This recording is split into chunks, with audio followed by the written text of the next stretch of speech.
ایک بدو آئے، ایک صحابی آئے، یا رسول اللہ میرا باپ میرے مال کو خرچ کر دیتا ہے، مجھ سے پوچھتا نہیں ہے۔ آپ نے کہا بلاؤ اسے۔ ان کو جب بلایا گیا تو اس نے پوچھا کیوں بلا رہے ہیں؟ کہ تیرے بیٹے نے شکایت کی۔ تو ان کو اتنا دکھ ہوا، انہوں نے چند اشعار پڑھے دل ہی دل میں، زبان پہ نہیں، دل ہی دل میں، اور مجلس میں آ گئے۔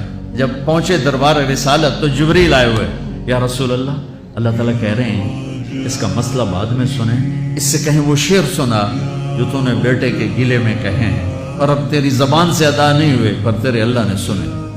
تو آپ نے اس سے فرمایا اچھا بھی تیری گل تو میں بعد سنوں گا، تو پہلے میں نے شعر سنا۔ انہوں نے کہا اشہد انک رسول اللہ، میں گواہی دیتا ہوں آپ اللہ کے رسول ہیں۔ یا رسول اللہ میں نے دکھ میں چند اشعار زبان سے نہیں دل ہی دل میں دہرائے تھے اور آپ کے رب نے عرشوں پہ سنا، واقعی آپ کا رب بھی